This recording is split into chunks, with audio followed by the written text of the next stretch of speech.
Throttle's bar was roaring with laughter until the doors exploded open. A barefoot 10-year-old boy ran inside like he just escaped hell itself. He didn't slow down. He didn't look at anyone. He sprinted straight to Hawk. The biggest man in the room grabbed his leather vest with both trembling hands and whispered words that would change everything. "Please don't let him take me again." Hawk Donovan, 6'5", 280 pounds, tattooed knuckles, and a presence that could silence a riot, froze. Every conversation in the bar died. 40 leather-clad bikers turned to stare at the child clinging to their president like he was the last solid thing in a collapsing world. The boy's feet were torn and bleeding. His wrists showed deep rope burns, raw and weeping. His eyes were wild with terror that no child should ever know. "Who's after you, kid?" Hawk's voice came out gentler than anyone had ever heard it. Before the boy could answer, the air in the room shifted. The temperature seemed to drop. The door creaked open again, slower this time. Deliberate. 3 men walked in, 1 in tactical gear, 2 in black uniforms packed with equipment. Professional, cold, the kind of men who knew exactly how dangerous they looked and used it. "There's the little runner," the lead man said. His voice was smooth, practiced, empty of emotion. "Time's up, kid. Your parents want you back." The boy whimpered and pressed harder against Hawk's back. "But to understand how we got here, to understand why a terrified child would run into a biker bar instead of a police station, we need to go back 3 days. 3 days that felt like 3 years.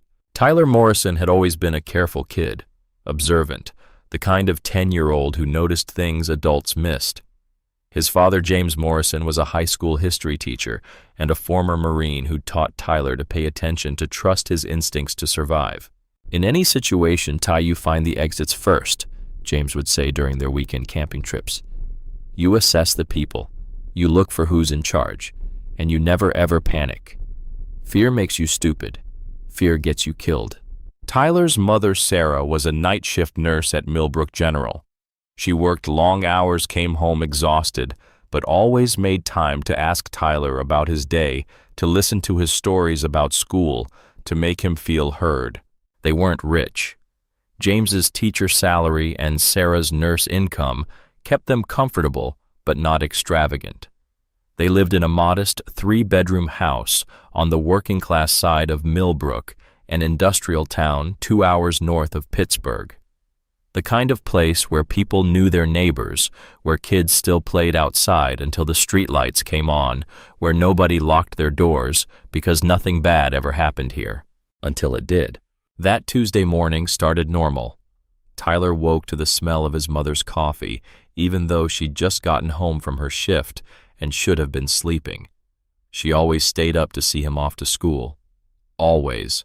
"Big test today?" Sarah asked, pouring orange juice into his favorite glass. "Social studies. I'm ready." Tyler was always ready. He studied like his father taught him, thoroughly, methodically, leaving nothing to chance. "That's my boy." She kissed the top of his head. "Love you, sweetheart." "Love you too, Mom." 20 minutes later, Tyler was climbing onto bus 14 with his backpack slung over one shoulder. The driver, Mrs. Patterson, gave him her usual warm smile. "Morning, Tyler. You kids ready for another thrilling Tuesday?" "Born ready, Mrs. P." He made his way to his usual seat, 3rd row from the back right side. 5 of his classmates were already on board. Emma Reeves, 9 years old, sat in the front reading a library book. Lucas Wright and Noah Campbell, both 11, were arguing about which superhero would win in a fight. Sophie Martinez, 10, sat by herself drawing in a notebook. Mia, 8, the youngest on the route, clutched a stuffed rabbit and stared out the window. Normal, ordinary, safe. The bus made 3 more stops, picking up kids from other neighborhoods, then turned onto Highway 27 toward Millbrook Elementary. Mrs. Patterson hummed along to the radio. Tyler pulled out his social studies notes for one last review. That's when he noticed the truck. It had been behind them for the last mile, a large panel truck with no company markings. Tyler watched it in the bus's side mirror.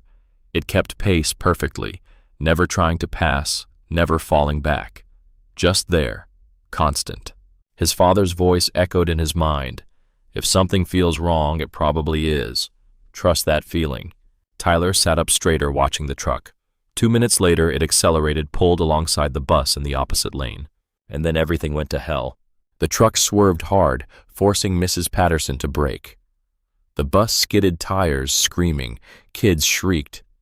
Tyler braced himself against the seat in front of him as the bus lurched to a stop inches from the ditch. Before anyone could process what happened, the truck's back doors flew open and 4 men jumped out. They wore black tactical gear faces covered with balaclavas, moving with military precision. The bus door hissed open. Mrs. Patterson tried to pull it closed, but one of the men was already inside, a handgun pointed at her head. "Everyone stay calm," he said. His voice was flat professional. "Nobody gets hurt if you follow instructions." Tyler's heart hammered, but his mind went cold and clear. Assess, exit, survive. The lead man surveyed the bus full of terrified children with eyes that showed nothing. No anger, no excitement, no emotion at all. Like he was picking produce at a grocery store. "You 6. He pointed at Tyler, Emma, Lucas, Sophie, Noah, and Mia. "Come with us, now." "Please." Mrs. Patterson's voice shook. "They're just children. Please don't." "Ma'am, if you want to see tomorrow, you'll shut your mouth and start this bus. Drive back to town.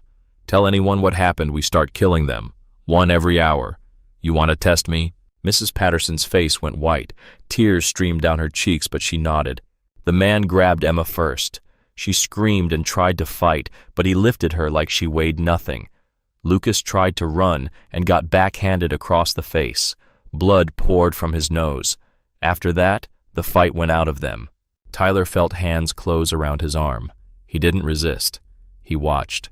He memorized. The man's tactical boots, the specific pattern of his gloves, the slight limp in his right leg. Details, evidence, ammunition for later. They were loaded into the panel truck. The door slammed shut, plunging them into darkness. The engine roared. They drove for what felt like hours, but Tyler counted in his head, tracking turns, estimating distance the way his father taught him. 23 minutes. 12 left turns. 8 right turns. 1 long, straight stretch that felt like a highway. Then rough road potholes, gravel. When the truck finally stopped and the doors opened again, Tyler saw they were at an abandoned factory. The Morrison plant, he realized with a jolt. It had closed 5 years ago when the company moved manufacturing to Mexico. Now it sat empty and rotting on the east side of town, surrounded by chain-link fence with no trespassing signs nobody paid attention to. Perfect place to hide someone. Isolated, forgotten. No reason for anyone to come here. They were herded inside through a loading dock and up a metal staircase that clanged with each step. 2nd floor. Administrative offices. 1 room with no windows, a single door with a deadbolt lock. The lead man pushed them inside. The room was bare except for 6 thin mattresses on the floor, a bucket in the corner for a bathroom, and a case of bottled water. "Here's how this works," the man said. He pulled off his balaclava, and Tyler saw his face for the first time. White male, early 40s, short dark hair going gray at the temples, cold blue eyes, a scar through his left eyebrow. Military bearing. "Your parents are being contacted right now, $50,000 per child. They pay, you go home safe. They don't pay, or they call the police, you die. Simple." "Our families don't have that kind of money," Lucas said. Blood still dripped from his nose. "Not my problem. They'll find it. People always find money when their children's lives are on the line." The man checked his watch. "You have food and water. Bathroom's the bucket. Don't make noise. Don't try to leave. Someone will be outside this door 24/7. You try anything stupid, I'll know. And trust me, kids, you don't want to find out what happens then." He walked out. The deadbolt slid home with a sound like a coffin closing. For a long moment, nobody moved. Nobody spoke. Then Mia started crying, clutching her stuffed rabbit. Sophie put an arm around her. Emma sat on one of the mattresses and stared at the wall. Noah and Lucas looked at each other, fear and confusion written all over their faces. Tyler's mind raced. His father's training kicked in automatically.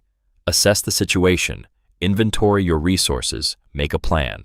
The room was roughly 15 by 20 feet. Concrete floor drywall that looked water-damaged and weak. The door was solid core opened inward, deadbolt on the outside. One air vent near the ceiling too small for even Mia to fit through. The only light came from a single fluorescent fixture that buzzed like dying bees. Tyler walked the perimeter looking for anything useful. Nothing. They'd stripped the space bare. "What are we going to do?" Emma's voice was small, scared. Tyler turned to look at the 5 younger kids all staring at him. Somehow, without anyone saying it, they'd designated him the leader. The oldest, the calmest, the one who seemed to have a plan, even if he didn't. He thought about his father. What would James Morrison do? "We're going to be smart," Tyler said, keeping his voice steady and confident, even though his hands were shaking. "We're going to stay calm. We're going to take care of each other. And we're going to get home." "How?" Lucas wiped blood from his face. "They said they'd kill us if our parents called the cops." "My dad doesn't have $50,000, Sophie whispered. "He's a plumber. We barely afford rent." "My mom's a teacher like your dad," Noah added. "We can't pay either." Tyler knew they were right. His own parents couldn't scrape together that kind of money, which meant these men either didn't care whether they got paid, which seemed unlikely, or they'd done this before and knew exactly how much pressure they could apply before people broke. "Then we give them time to figure it out," Tyler said. "And while we wait, we watch, we listen, we learn everything we can about where we are and who took us. When the chance comes to escape, we take it." "Escape?" Mia's eyes went wide. "But he said a lot of things to scare us. That's what bad guys do. They make you afraid so you won't fight back. But here's what I know: 6 kids missing from a school bus. That's huge news. Every cop in Pennsylvania is looking for us right now. Our parents aren't going to just hand over money and hope for the best. They're working with police, the FBI probably. We're not forgotten. We're not alone. We just have to survive until help comes." It was a lie. Tyler suspected the men had planned for this, had ways to keep the police out of it. But the lie gave the other kids something to hold on to. Hope. And hope might keep them alive. That first night was the longest of Tyler's life. They took turns trying to sleep while others kept watch, though there was nothing to watch for except the shadow of feet under the door, as whoever was on guard duty paced back and forth. Emma cried quietly into her arms. Sophie held Mia and sang softly. Lucas and Noah huddled together whispering. Tyler lay on his mattress and forced himself to breathe slowly to keep his mind working instead of panicking. He counted his resources: 6 bottles of water. A case suggested 24 total, 4 days of water if they rationed carefully. No food yet, but humans could survive weeks without food. The bucket would get disgusting quickly, but it was functional. The room temperature was cool but not dangerous. Physically, they could survive here for a while. The question was psychological. How long before fear broke them? How long before one of the younger kids did something stupid that got them all hurt? Tyler decided he had one job: keep them together, keep them calm, keep them human.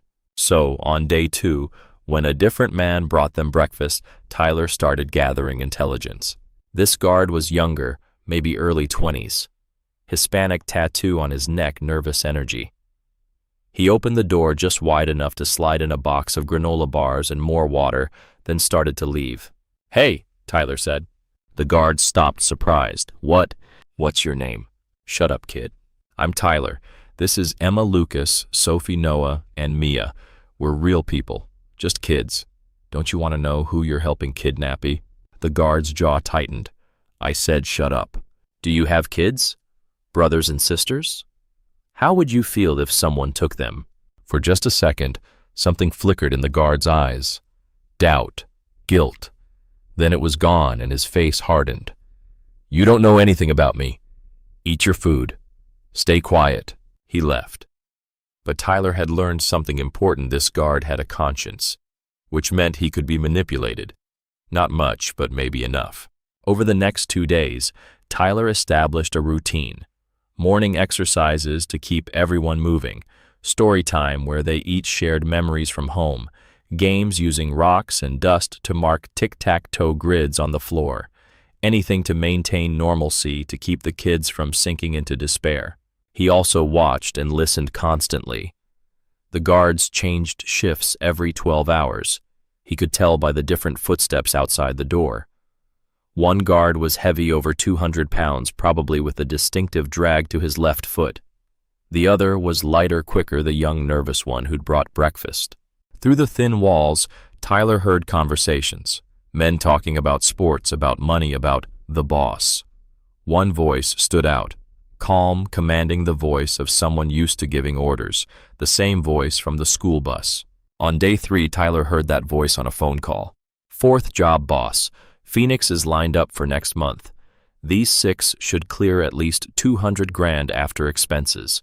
Working class families always pay. They liquidate everything. You were right about the targeting. Tyler's blood went cold. Fourth job.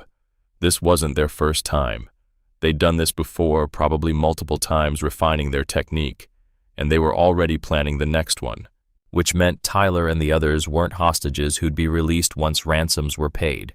They were witnesses, and witnesses were liabilities. He had to get out, had to get help, not just for the 6 of them, but for whoever they'd taken before and whoever they planned to take in Phoenix. That night, Tyler made his decision. He couldn't wait for rescue. He had to create his own chance. He studied the guard rotation carefully. The nervous young guard, Garrett, was on duty from 8 p.m. to 8 a.m. Around 3 in the morning, Garrett's footsteps always got slower, more irregular. Fatigue setting in. Perfect. Tyler also examined the door lock. Standard residential deadbolt installed on the outside. Not industrial grade. The door itself was solid, but the frame was old wood, probably rotted in places. If he could get the bolt open, he might be able to force the frame. He needed a tool, something thin and strong enough to manipulate the lock mechanism. It took him until day 3 to find it, a bent nail in the corner of the room, probably dropped during construction decades ago and hidden under years of dust. It was thin metal, rust-pitted, but still solid. Perfect. That third night, Tyler waited until everyone else was asleep. Emma and Mia curled together for warmth. Sophie, Lucas, and Noah sprawled across their mattresses, exhausted by fear and boredom. Tyler knelt by the door and listened. Garrett's footsteps were slow, irregular. Around 3:15 a.m., they stopped entirely. Tyler heard the scrape of someone sitting down against the wall, followed by slow, deep breathing. Garrett had fallen asleep.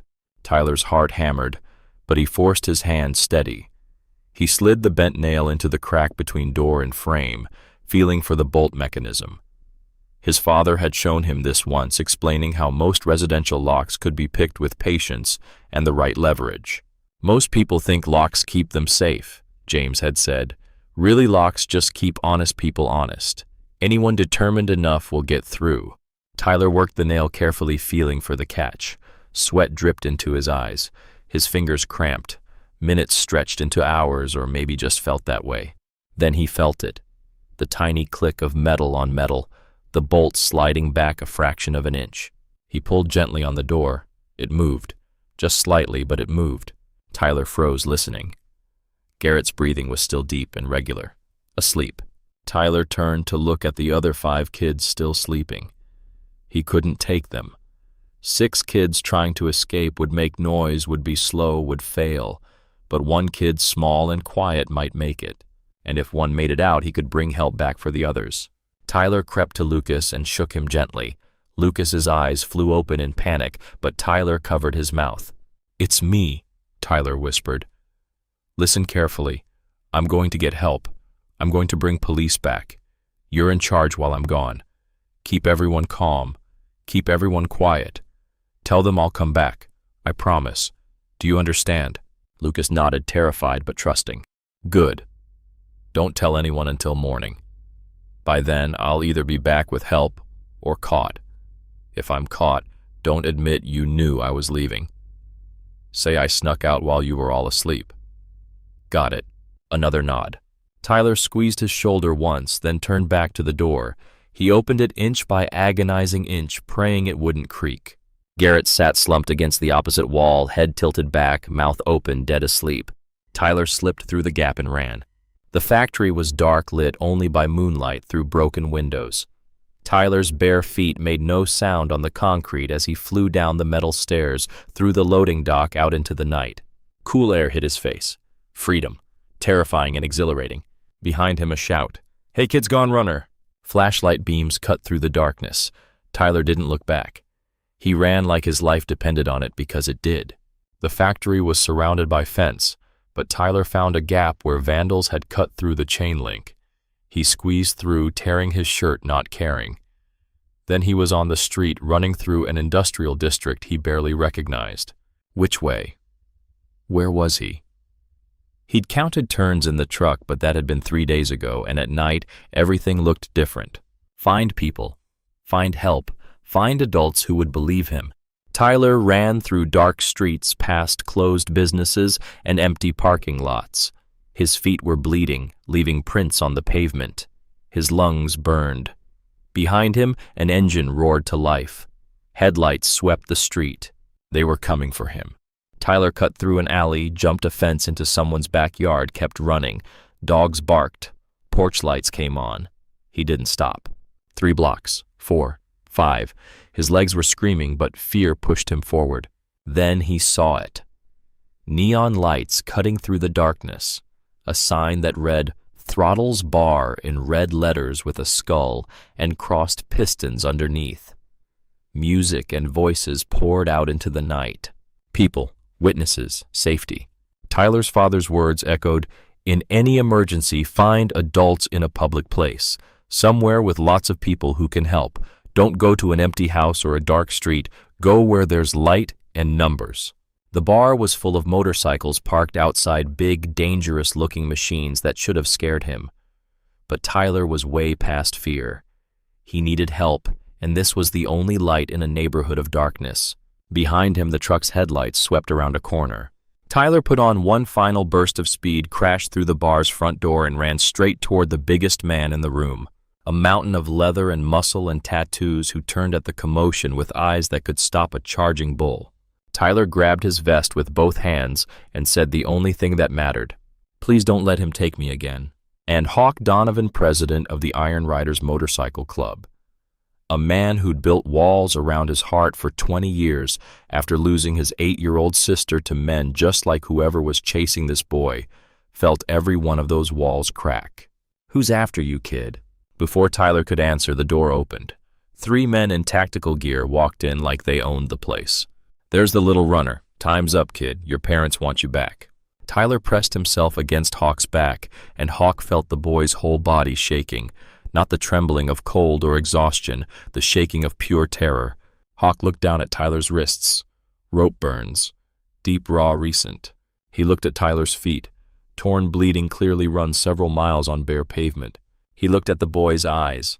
Wild fear that no child should ever know.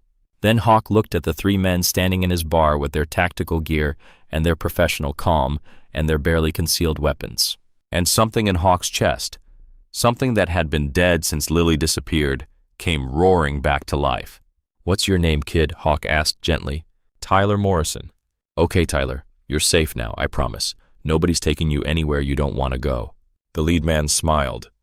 Too calm, too practiced.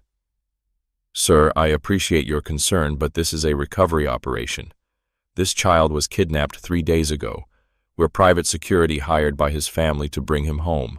"Then why is he scared of you?" Diesel stepped forward from the bar.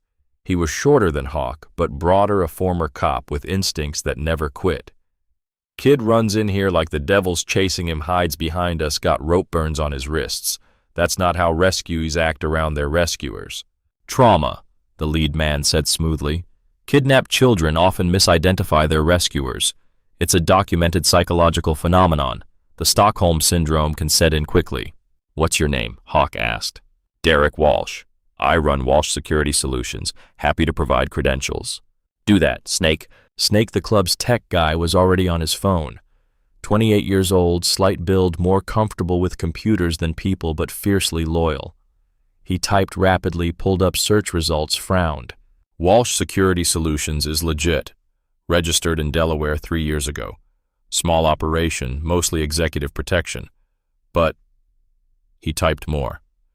There's no Amber Alert for Tyler Morrison. No police reports of missing children. Nothing on social media from his family. If this was a 3-day-old kidnapping, the news would be everywhere. Derek's smile didn't waver, but something tightened around his eyes. The family wanted this handled discreetly.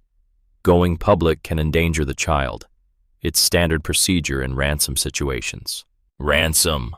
Hawk's voice went cold and deadly. You didn't mention ransom. Figure of speech. Tyler found his voice, small and scared but determined. He's lying. They're the ones who took me. They took all of us from the school bus. There are 5 more kids still locked up. The bar went silent. Every conversation died. 40 bikers turned to look at the boy clinging to their president. That's quite a story, Derek said, but his hand drifted toward his hip. Kids confused, scared, making things up. Then you won't mind waiting for the police to sort it out, Diesel said. He was already moving toward the door blocking the exit. Derek's facade cracked, just slightly, but Hawk saw it. The professional mask slipping to reveal something cold and calculating underneath. We don't have time for this. Hand over the boy, now. No. Derek's hand closed around the grip of his pistol. I wasn't asking. 40 leather-clad bikers rose in unison. Some cracked knuckles. Some just stared with the kind of dangerous calm that came from years of hard living. The 2 men with Derek tensed hands moving toward their own weapons. 3 guns against 40 bikers. Math didn't look good for Derek. Then sirens wailed outside, getting closer. Derek's eyes widened. For the first time, he looked genuinely rattled. Snake grinned. Already called the cops, buddy. Detective Quinn's on her way. You don't know what you're doing, Derek hissed. You're going to get those kids killed. Funny, Hawk said. That's exactly what I was thinking about you. 2 police cruisers pulled up outside. Car doors slammed. Footsteps approached the bar. Then Detective Rachel Quinn walked in with 4 officers. She was 38, athletic build, dark hair, pulled back, sharp eyes that missed nothing. She'd been a detective for 12 years, had seen enough human cruelty to last 10 lifetimes, and carried herself with the weary competence of someone who stopped believing in fairy tales long ago. Her eyes swept the room, cataloging the situation in seconds. Scared kid hiding behind bikers, 3 men in tactical gear with hands near weapons, everyone tense and ready to explode. Everyone calm, lower your hands, nobody reach for anything that goes boom. Let's all take several deep breaths and use our words like adults. Derek instantly shifted into professional mode. Detective, thank God you're here. These bikers are interfering with a lawful recovery operation. I'm Derek Walsh, private security. This child was kidnapped 3 days ago, and I've been hired by his family to— Ma'am? Tyler interrupted. His voice was small but steady. He's lying. Please listen to me. Quinn held up one hand, silencing Derek. She walked slowly toward Tyler, knelt down to his level, and spoke gently. Sweetheart, I'm Detective Quinn. You're safe now, okay? Nobody's going to hurt you, but I need you to tell me the truth. Do you know this man? Tyler nodded, tears finally breaking through. He grabbed me off the school bus 3 days ago, him and 3 other men. They took 6 of us. Me, Emma, Lucas, Sophie, Noah, and Mia. We're all 10 or younger. They locked us in a room at the old Morrison factory. They called our parents and demanded $50,000 for each of us. But my dad's just a teacher. He doesn't have that money. None of our families do. Quinn's face went very still. Where are the other children now? Still there. Morrison factory, 2nd floor offices. There's a guard with a rifle watching the door. Quinn stood slowly and looked at Derek. When she spoke, her voice could have frozen gasoline. Officers, detain all 3 men. Don't be gentle about it. Derek's professionalism shattered. He lunged for Tyler. He never made it. Hawk caught him midair, one massive hand closing around Derek's throat, the other twisting his gun arm back at an angle. Arms don't bend. Derek's pistol clattered to the floor. Hawk slammed him face first onto the bar with enough force to crack the wood and held him there without visible effort. I promised the kid you weren't taking him anywhere, Hawk growled. I keep my promises. The 2 other men tried to draw their weapons. Diesel caught one with a right hook that lifted him off his feet. 2 bikers disarmed the other before he cleared his holster. Within seconds, all 3 were on the floor in handcuffs, Quinn's officers reading them their rights. Quinn pulled out her radio. "This is Quinn. I need SWAT mobilized to the Morrison factory on East Industrial. We have a possible hostage situation involving 5 children. I need that location locked down now. And get me the FBI field office. We might have a multi-state kidnapping operation." She turned to Tyler. "Sweetheart, I need you to tell me everything you can remember. How many guards at the factory? What weapons did you see? How did you escape?" Tyler took a shaky breath and began to talk. He described the room, the guards, the layout, everything his father's training had taught him to notice and remember. Quinn listened occasionally, asking clarifying questions, taking notes. When Tyler finished, she looked at him with something like respect. "You're a very brave young man, Tyler. You might have just saved 5 lives." "I didn't save anyone yet," Tyler said quietly. "They're still there." "Not for long, I promise you that." Quinn turned to her officers. "Get these 3 to the station. Separate interrogation rooms. No talking to each other, no phone calls until I say so. And somebody find me a number for Tyler's parents. They need to know their son is safe." One officer led Derek and his men out in handcuffs. Derek looked back once at Tyler with eyes full of cold calculation that made Tyler's blood freeze. Not anger, just math, analyzing whether killing a 10-year-old witness was worth the trouble. Then he was gone and Tyler's legs finally gave out. Hawk caught him before he hit the floor, scooped him up like he weighed nothing, and sat him gently on a bar stool. "Easy, kid. You're safe. You did good. You did real good." Tyler's whole body was shaking now, adrenaline and fear and relief all crashing together. The others, Emma and Lucas and Sophie and Noah and Mia, they're still there. He said if we tried to escape, he'd kill us all. What if— "Hey." Hawk's voice was gentle but firm. "Look at me, Tyler. Those kids are getting out tonight. You made sure of that. You were smart and brave and you did exactly the right thing. Your friends are going to be okay because of you. You don't know that." "Yeah, I do. You know how I know, because Detective Quinn is the best cop in the city, and because I'm going with her to make sure those kids come home safe." Quinn looked at Hawk, started to object, then stopped. She'd worked with the Iron Riders before on community issues. They weren't angels, but they weren't devils either. Complicated men trying to do better than their pasts. And right now she saw something in Hawk's eyes. She recognized the same thing she saw in her own mirror every morning since she lost her son 5 years ago. The absolute determination that no other child would suffer what theirs had suffered. Not on their watch. Not ever again. "All right," Quinn said, "but you follow my orders. This is a police operation." "Understood." Quinn turned to Tyler. "We need to plan this carefully. Can you draw me a map of the factory?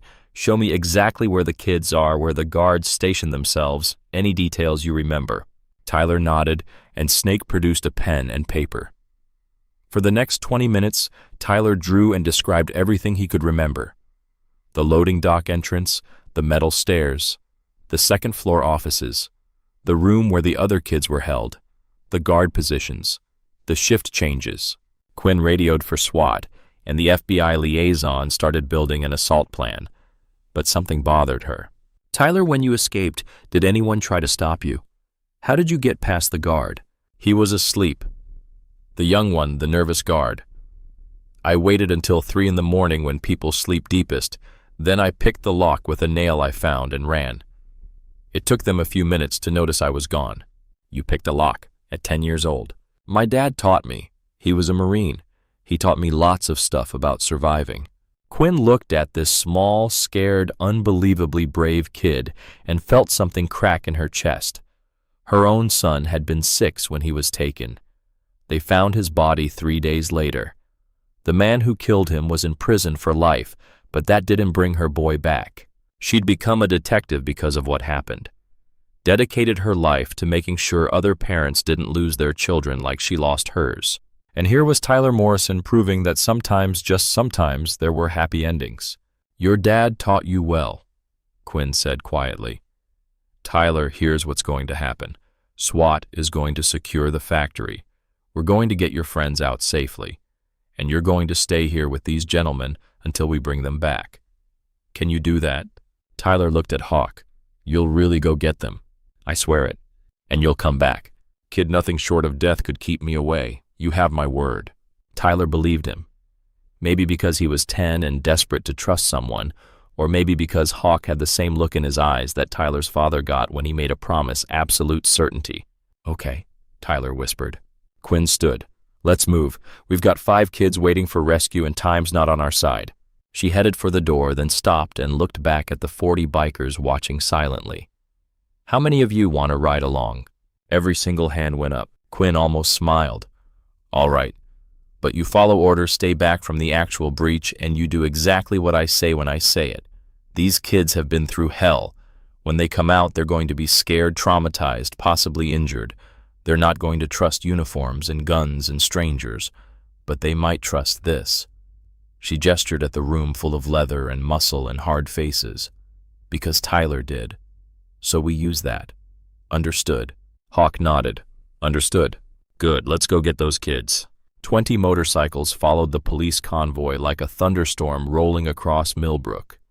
Tyler watched from the bar window until the lights disappeared, then turned back to find Snake offering him a glass of orange juice and a sandwich. "You should eat something, kid. Going to be a long night." Tyler wasn't hungry, but he took the sandwich anyway. The bikers had gone quiet, a few staying behind to keep Tyler company. They didn't crowd him or ask questions, just stayed nearby. Present. Solid. After a while, Tyler asked, "Why did you help me?" The biker nearest him was called Wrench, an older man with gray in his beard and scars on his knuckles. He thought about the question for a long moment. "Because a long time ago, someone should have helped someone I loved, and they didn't. And I promised myself if I ever got the chance to be better than the people who failed her, I'd take it. Every single time." "What happened to her?" "Same thing that almost happened to you, kid. But she didn't make it out."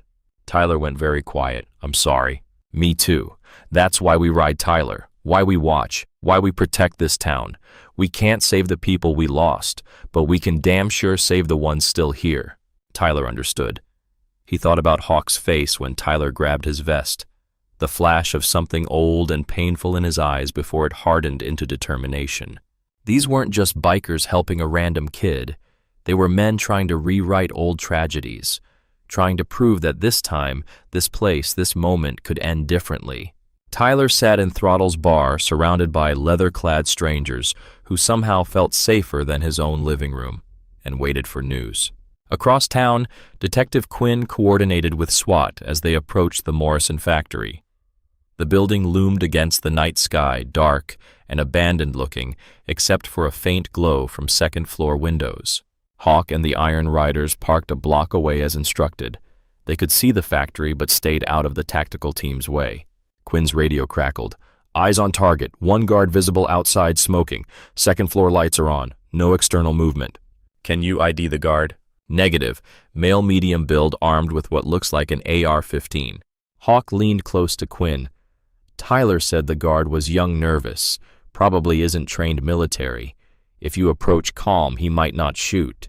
Or he might panic and light us up. Your call. But I'm just saying not everyone with a gun knows how to use it when things go sideways." Quinn considered. "SWAT 1 do not engage lethally unless fired upon. This guard might be low level. We need him alive for questioning." "Copy that."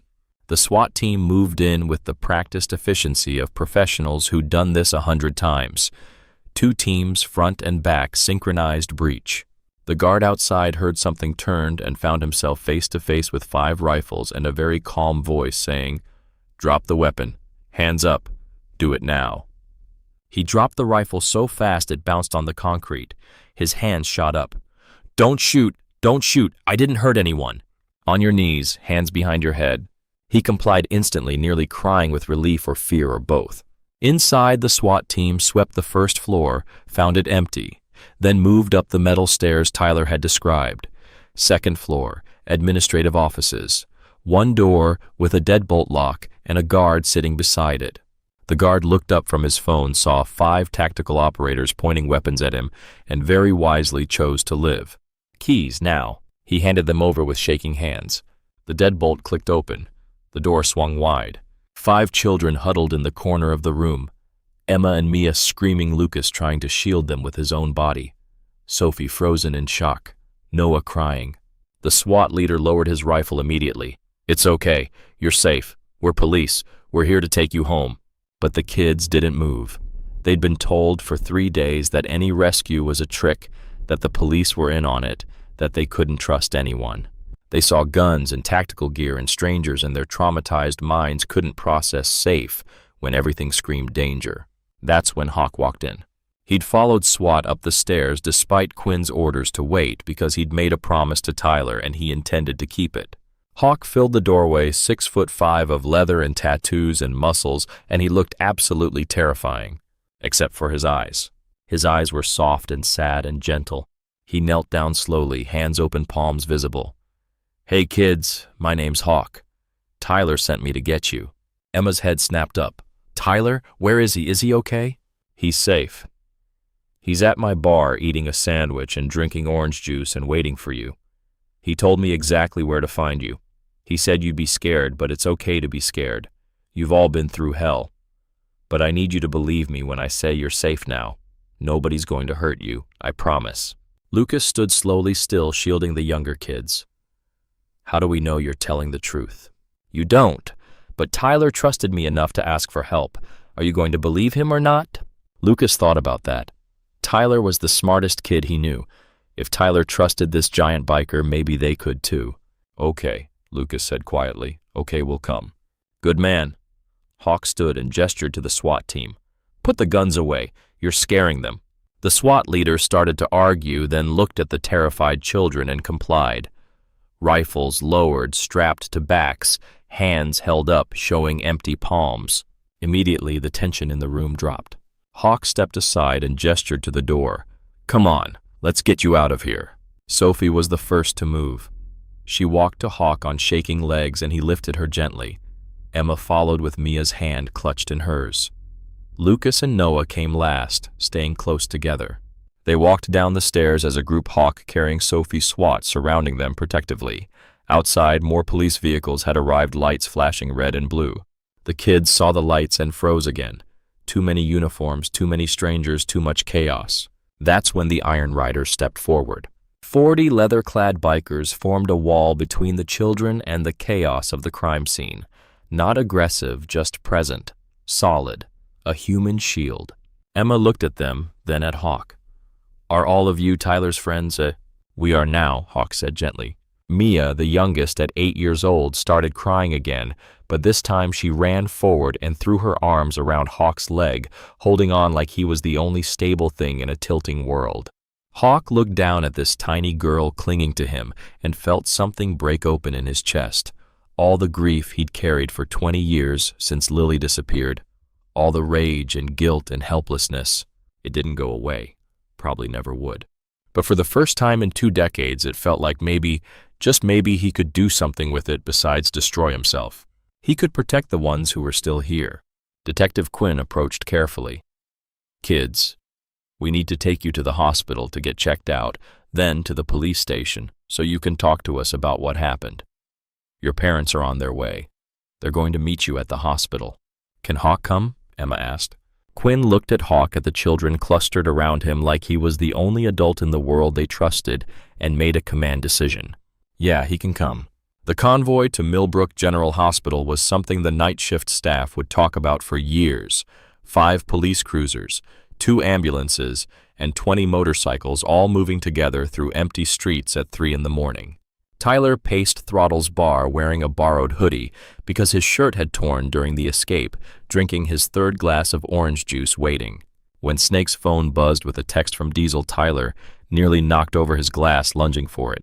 "They got them," Snake read. "All 5 safe. Taking them to Millbrook General now. We're bringing Tyler to see them." Tyler's legs went weak with relief. They were okay. They were safe. He'd kept his promise. 20 minutes later, Tyler walked into Millbrook General Hospital and saw his father in the waiting room. James Morrison looked like he'd aged 10 years in 3 days. Unshaven, red-eyed, wearing the same clothes he'd probably worn since Tuesday morning. When he saw Tyler, he made a sound somewhere between a laugh and a sob and ran toward his son. Tyler crashed into his father's arms and finally let himself break down. They held each other in the middle of the hospital waiting room, while around them 5 other families experienced the same moment of desperate relief. Sarah Morrison ran from the emergency room where she'd been working her shift, saw her son alive and safe, and joined the embrace. For a long time, nobody spoke. There were no words big enough for what they were feeling. Eventually, Tyler pulled back enough to look at his father's face. "I remembered what you taught me, Dad, about finding exits and trusting my instincts and never panicking. It worked." James cupped his son's face in both hands. "You're the bravest person I know, Ty. I'm so proud of you I can't even breathe. I was scared the whole time." Being brave doesn't mean you're not scared. It means you do the right thing even when you're terrified. And you did, kiddo. You saved 5 lives tonight. Tyler shook his head. "Hawk saved them, and Detective Quinn and all the police and the bikers. I just ran." "You ran to get help instead of hiding. You trusted adults to believe you when they had every reason not to. That's not just anything. That's heroism." Across the waiting room, the other 5 families were having similar reunions. Emma's parents holding her while she cried. Lucas's mother checking him over for injuries while his father stood nearby, fists clenched, visibly struggling not to break down. Sophie's family, Mia's family, Noah's family, all experiencing the same overwhelming flood of relief and rage and gratitude. They'd all received the same call 3 days ago, the same cold voice explaining that their child had been taken, that ransom was demanded, that involving police meant death. James Morrison had sold his car, borrowed against his house, called in every favor he had, trying to scrape together $50,000 he didn't have. Sarah had liquidated her small retirement account, taken out payday loans at criminal interest rates. They'd been $12,000 short with 1 day left on the deadline. The other families had done the same, sold everything they owned, begged family and friends for loans, contemplated things they never thought they'd consider just to save their children. And now here were their kids, scared and traumatized but alive, because one 10-year-old boy had been brave enough to run into a biker bar and ask for help. Detective Quinn appeared in the waiting room, looking exhausted but grimly satisfied. "Families, I need to speak with each of you individually. We'll need statements from the children medical examinations, and we'll need to coordinate with the FBI on the broader investigation. This is going to be a long night." "But they're safe?" Emma's father asked. "They're really safe." "They are. All 6 children are in good health considering what they've been through. Some dehydration, minor injuries, but nothing serious. The monsters who did this are in custody, and they're not getting out." "Thank you," Sarah Morrison whispered. "Thank you so much." "Don't thank me, thank your son. If Tyler hadn't escaped when he did, hadn't found help, hadn't been able to describe the location and layout so precisely, this could have ended very differently." Quinn turned to Tyler. "You did good, kid. Real good. When you're older, if you ever want to be a cop, you call me. We need more people who can keep their heads under pressure like you did." Tyler nodded, not really processing the compliment, just glad it was over.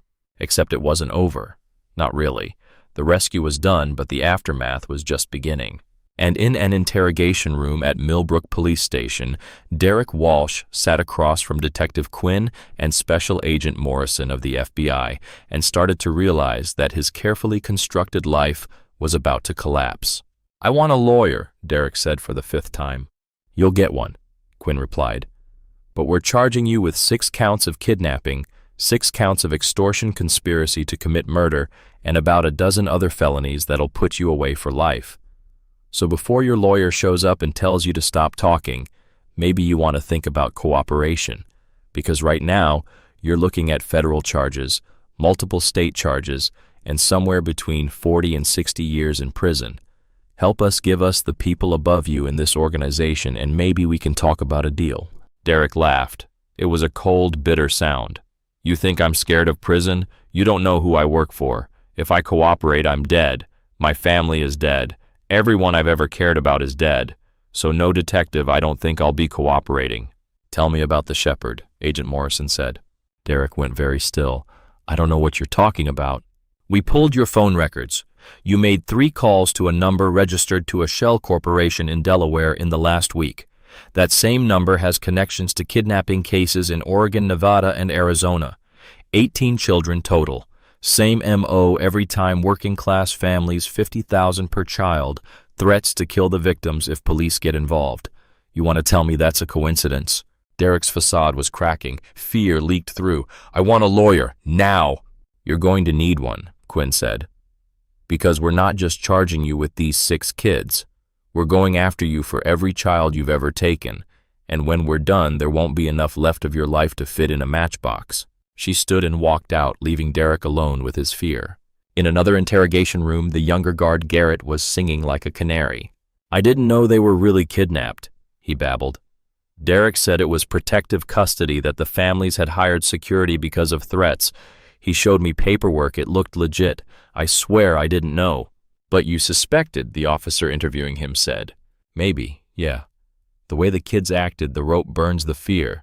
But Derek paid good money and I needed the work, and I told myself it wasn't my business. How many jobs like this have you worked for Derek? Garrett swallowed hard. 4. This was the 4th. And the other times were those kids rescued? I don't know. I just guarded them, then Derek would call and say the job was done, we'd get paid, and I'd leave. I never asked what happened after. The officer leaned forward. Garrett, those children went home because one of them escaped. If that hadn't happened, what do you think would have occurred? Garrett put his head in his hands. I don't want to think about it. Too late. You're going to think about it every day for the next 20 years in federal prison unless you start helping us. Who else worked with Derek? Who hired him? Where did the ransom money go? Garrett looked up, tears streaming down his face, and started talking. By dawn, Detective Quinn had enough evidence to expand her investigation across 4 states. The FBI took over, officially setting up a task force to dismantle what they were calling the Shepherd Network, a sophisticated kidnapping ring that had been operating for at least 3 years. But Quinn stayed on as liaison because these were her kids, her town, her case. She met with the 6 families at 8 a.m. in a hospital conference room. Tyler, Emma, Lucas, Sophie, Noah, and Mia were all there with their parents, along with child psychologists and victim advocates. Quinn explained what they'd learned so far, the scope of the organization, the other victims, the ongoing investigation. She warned them it would take time, that there would be court dates and testimony and years of legal proceedings. Then she said something that surprised them. None of this happens without Tyler. He saved 5 lives when he escaped, but more than that, he broke open a case we didn't even know existed. Because of him, we're going to find the other children who were taken. We're going to bring down everyone involved in this operation, and we're going to make sure they never hurt another kid again. Tyler felt 6 pairs of eyes turn to him. Emma, Lucas, Sophie, Noah, Mia, his friends, his fellow survivors. Emma spoke first, her voice small but steady. You kept your promise. You said you'd come back with help, and you did. We all got out together, Tyler said. That's what matters. James Morrison looked at his son and felt his heart break and heal at the same time. Tyler had been through hell and somehow come out the other side with his essential goodness intact, still thinking about others, still making sure everyone got credit. What happens now? Sarah asked. What do the kids need? The psychologist, Dr. Rebecca Morrison, no relation to Tyler's family, stepped forward. They need time, therapy, space to process what happened. These children have been through severe trauma. They'll have nightmares, anxiety, trust issues. Some may develop PTSD, but with proper support and treatment, children are remarkably resilient. They can heal. It just takes time and patience. Over the next weeks, that's exactly what happened. Tyler started therapy twice a week. At first, he didn't want to talk about what happened, didn't want to relive it. But Dr. Morrison was patient and skilled, and gradually Tyler began to open up. He talked about the fear, the responsibility of keeping 5 younger kids calm, the terror of running through dark streets not knowing if he'd make it. He talked about the moment he grabbed Hawk's vest and felt for the first time in 3 days actually safe. He talked about the guilt. Guilt that he got out, and his friends didn't, even though he'd gone for help. Guilt that he'd been scared. Guilt that he still had nightmares where Derek Walsh found him and dragged him back. Dr. Morrison helped him understand that guilt was normal but misplaced, that he'd done everything right, that he was allowed to be scared and still be brave. Tyler also started drawing. Art therapy, Dr. Morrison called it, a way to process emotions too big for words. His first drawing was of Throttle's bar, 40 bikers standing like giants, 6 small figures standing in front of them, safe in their shadow. Tyler showed it to Hawk during one of his visits to the bar. Hawk looked at it for a long time, something unreadable in his eyes. "Can I keep this?" Hawk asked. Tyler nodded. Hawk had it framed and hung it above the bar. Every time someone asked about it, he told the story. The night a terrified kid ran into their bar, and 40 men who'd spent their lives running from responsibility decided to finally run toward something. The other 5 kids had similar journeys. Emma started therapy and began sleeping through the night again after 2 months. Lucas took up boxing, channeling his fear and rage into something productive. Sophie wrote a journal about her experience, then burned it in a backyard fire as a symbolic release. Noah started playing piano again, something he'd stopped during the captivity. Mia, the youngest, clung to her stuffed rabbit, and her mother for weeks before gradually starting to trust the world again. The 6 families formed a support group. They met every week at Throttle's bar because somehow that leather and motor oil smelling place felt safer than anywhere else. Hawk and the Iron Riders became part of their extended family. The bikers showed up at school plays and birthday parties and soccer games. They taught the kids how to ride bicycles and change oil and defend themselves. And one evening, 3 months after the rescue, Tyler showed up at Throttle's bar with a proposal. "I've been thinking," Tyler said to Hawk, "about what you said, about protecting people. Yeah, there are other kids like us. Kids who are in danger and don't know where to go. Kids who need help but are scared to ask. What if we did something about that?" Hawk leaned forward, interested. "What did you have in mind?" "A program, like a promise that any kid in danger can come here and be safe. No questions asked. Just automatic protection until we can get them real help." Hawk looked at Tyler for a long moment. This 10-year-old kid who'd been through hell and come out thinking about how to help others. "Tyler," Hawk said slowly, "that's a damn good idea." Yeah, let's do it." That conversation became Guardian Watch. The next chapter of this story begins with a different kind of planning. Not the desperate improvisation of escape, but the methodical organization of something permanent. 1 week after Tyler's proposal, 40 bikers crowded into Throttle's bar along with the 6 rescued families, Detective Quinn, and a representative from Child Services. They were creating something unprecedented, a biker-run child protection program. "Here's what I'm thinking," Hawk addressed the room. "Any kid anywhere in this town who's in danger, scared, or needs help can come here. 24/7, 365. We're always open, always safe, always ready." "What about legal liability?" the Child Services representative asked. She was a woman named Janet Pierce, mid-50s, who'd seen enough bureaucracy to be skeptical, but enough suffering to want to believe. "We work with you," Detective Quinn said. "The bikers provide immediate safety and call authorities. It's not vigilantism, it's community protection with proper channels." Janet considered. "You'd need training, background checks on everyone involved, protocols for different situations, insurance." "Done," Hawk said without hesitation. "What else?" Over the next 3 hours, they hammered out the framework. Guardian Watch would have 4 components. First, safe haven status at Throttle's bar and eventually other locations around town. Clear signage, always staffed, always accessible. Second, roving patrols at night. Bikers would ride predetermined routes through neighborhoods, parks, anywhere kids might be vulnerable. Third, self-defense and safety training, offered free to any child whose parents consented. Practical skills for recognizing danger and getting help. Fourth, cooperation with schools, police, and social services. No territorial jealousy, no working at cross purposes.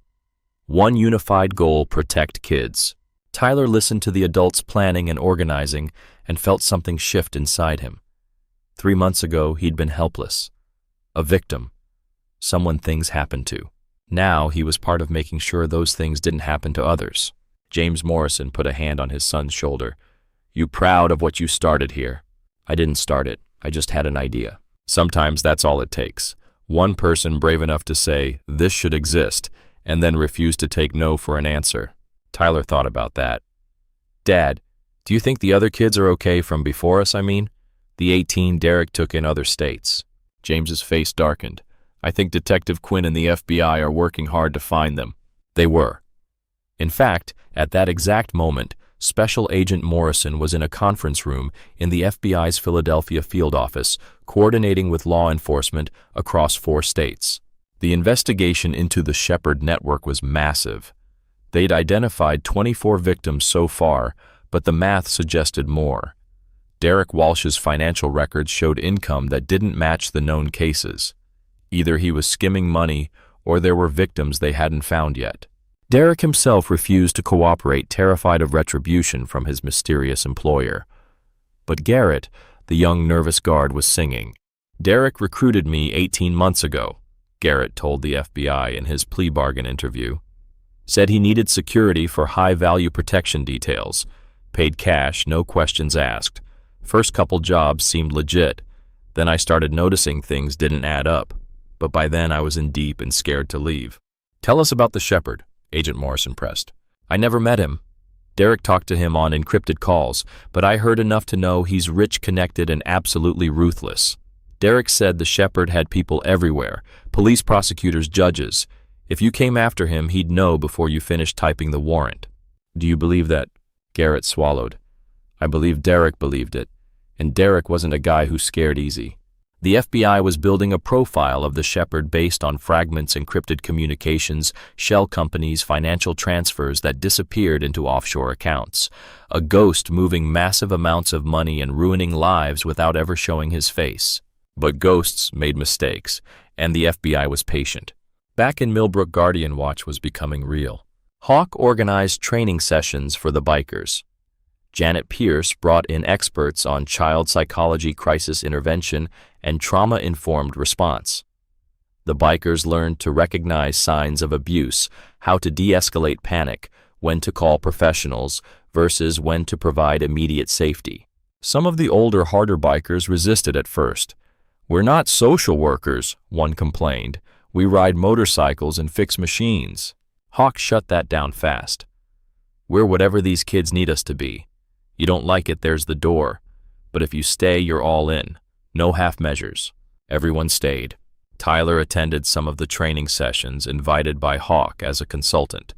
It felt strange at first, standing in front of 40 rough men and explaining what had helped him feel safe.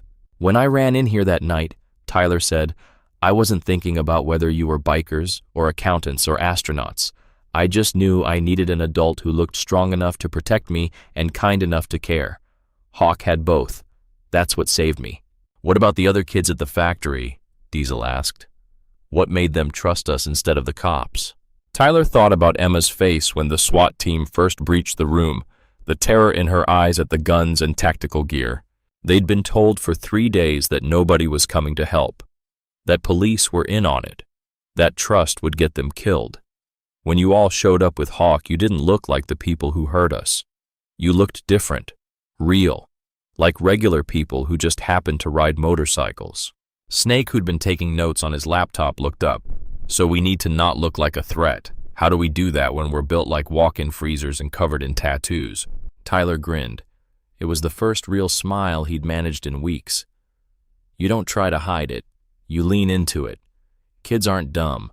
They know fake when they see it. Just be who you are, but make it clear you're the good guys. How? I don't know. Maybe signs. Something that says, if you're in trouble, we'll help, no questions asked. That became the safe haven signs, simple placards with the Guardian Watch logo, a hawk with spread wings protecting 6 small birds, and text in English and Spanish. Safe here. If you need help, come inside. We will protect you. They installed the first sign at Throttle's Bar 3 months after the rescue. Tyler, Emma Lucas, Sophie Noah, and Mia all attended the small ceremony. Local news covered it. The story of 6 kidnapped kids and the bikers who saved them had become legend in Millbrook. But legends are just stories until they're tested. The first test came on a cold November night 6 months after Tyler's rescue. Chloe Martinez, 13 years old, ran through downtown Millbrook at 11 p.m., wearing only a t-shirt and jeans, barefoot, bleeding from a cut above her eye. Behind her, a man shouted her name. Not a concerned parent. The kind of shout that promised violence. Chloe had been living a nightmare for 3 weeks since her mother's new boyfriend moved in. Frank Delgado, 42, charming, in public, monster in private. He'd started with comments that made her skin crawl, progressed to touches that lasted too long. 3 hours ago, he'd tried to force his way into her bedroom. Chloe fought, kicked him in the groin, smashed a lamp over his head, and ran. She'd tried calling 911, but her phone was in her bedroom. She didn't know where her mother was, didn't trust that her mother would believe her over Frank anyway. So she ran looking for any place that looked safe. That's when she saw it, the safe haven sign glowing in Throttle's bar window. Chloe had passed this bar 100 times on the school bus. It had always looked intimidating. Motorcycles parked outside, rough-looking men smoking by the door. The kind of place her mother told her to avoid. But tonight, with Frank 20 yards behind her gaining ground, that bar looked like the safest place in the world. Chloe crashed through the doors, gasping for breath, bleeding, terrified. Diesel was tending bar. He took one look at the bleeding 13-year-old and instantly knew Guardian Watch's first real test had arrived. "Hey," he said calmly. "You're safe now. Nobody's going to hurt you here." Behind Chloe, the door opened again. Frank Delgado walked in, all false concern and smooth words. "Chloe, thank God. You scared me half to death running off like that." Chloe pressed against the bar, shaking her head. "Stay away from me." Frank's mask was perfect. Worried stepfather, confused and hurt. "Honey, you're bleeding. Let's get you home so your mom can patch you up." "No." Chloe's voice cracked. "I'm not going anywhere with you." Diesel stepped between them. "Sir, the young lady seems pretty clear about not wanting to go with you. Maybe you should leave." Frank's eyes went cold. "This is family business. She's my stepdaughter. She's upset and confused. I'm taking her home. Not from here, you're not." Frank assessed the situation. One bartender, maybe 6 other bikers in the room. He was outnumbered, but still confident. "I don't think you understand the situation. I'm her legal guardian. You're preventing me from taking care of my daughter." "I understand fine," Diesel said. His hand moved to his phone. "But see, we got this program called Guardian Watch. Any kid says they feel unsafe, we protect them and call proper authorities. So here's what's going to happen. Chloe's going to stay right here while I call the police. Then we all wait together for them to arrive. Nice and civil." Frank's smooth demeanor cracked. "You have no right to. Actually, under Pennsylvania's emergency protection statutes, we have every right to provide temporary shelter to a minor claiming to be in danger. Cops can sort out the details." Frank looked at Chloe with eyes that promised retribution, then turned and walked out. The moment he left, Chloe collapsed. Diesel caught her before she hit the floor. "I got you," he said gently. "You did the right thing. You're safe now." Within 10 minutes, 2 police cruisers and an ambulance arrived. Within 20, Chloe was at the hospital getting her cut stitched, while telling Detective Quinn everything that Frank had done. Within an hour, Frank Delgado was in handcuffs, charged with attempted sexual assault of a minor and unlawful restraint. Within 2 hours, Tyler Morrison heard about it. He showed up at Throttle's bar the next day after school and found Diesel cleaning glasses. "I heard about the girl," Tyler said. "Yeah, scary situation, but she's okay now." "Can I talk to her?" Diesel hesitated. "I don't know if that's a good idea, kid. She's been through a lot." "So was I. That's why I want to talk to her." Diesel thought about it, then made a call.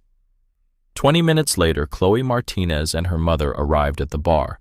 Chloe's mother, Maria, looked exhausted and heartbroken. "I didn't know," she kept saying. "I swear to God I didn't know what he was doing." "Mom, it's okay," Chloe said tiredly. "Can I just talk to Tyler?" Maria nodded and stepped back. The 2 kids sat at a booth while adults hovered protectively nearby, giving them space but staying close. "I heard what happened," Tyler said. "That took guts. I was so scared, I didn't know where else to go. But you went somewhere. That's what matters. A lot of kids freeze. You fought and ran and found help. That's brave." Chloe's eyes filled with tears. "Everyone keeps saying I'm brave. I don't feel brave. I feel stupid for not seeing what he was sooner, for not telling my mom, for surviving," Tyler interrupted gently. "Because that's what you did. You survived. And now that guy's in jail and you're safe. Everything else is just noise.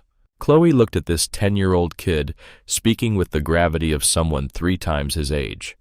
How do you do it? How do you just keep going? You don't have a choice. The stuff that happened doesn't disappear just because you want it to. It's there. It's always going to be there, but you get to decide what you do with it. You can let it break you, or you can use it to make sure nobody else has to go through what you did. Is that what you're doing with Guardian Watch? Tyler nodded. That's what all of us are doing. The bikers, the cops, everyone, trying to make sure our bad days help prevent somebody else's bad days. Chloe wiped her eyes. Can I help with Guardian Watch? I'm 13. I could put up flyers or something. Tyler smiled. I think that can be arranged. Over the next months, Guardian Watch proved itself again and again. A 9-year-old boy named Marcus was being extorted by his babysitter pay her extra or she'd tell his parents he'd been misbehaving. Marcus saw the safe haven sign on his walk home from school and came in. Snake hacked the babysitter's phone records, found evidence of her running the same scam on 3 other families. She was arrested within 48 hours. Twin 7-year-olds Aiden and Avery Cole were grabbed at a public park by a man claiming to be their uncle. Diesel happened to be riding past on patrol, saw the kids screaming and fighting, and intercepted before the man could get them to his car. The man ran. Diesel and 3 other bikers chased him down on motorcycles, boxed him in, and held him until police arrived. Turned out, he was a registered sex offender with a warrant out for his arrest in Ohio. A 12-year-old girl named Stella was being beaten by an uncle who'd moved in after her father died. She showed up at Throttle's bar at 2 a.m., face swollen, ribs bruised. Hawk personally drove her to the hospital, stayed with her through the examination, and made sure child services got involved immediately. The uncle was arrested. Stella was placed with a foster family that actually gave a damn.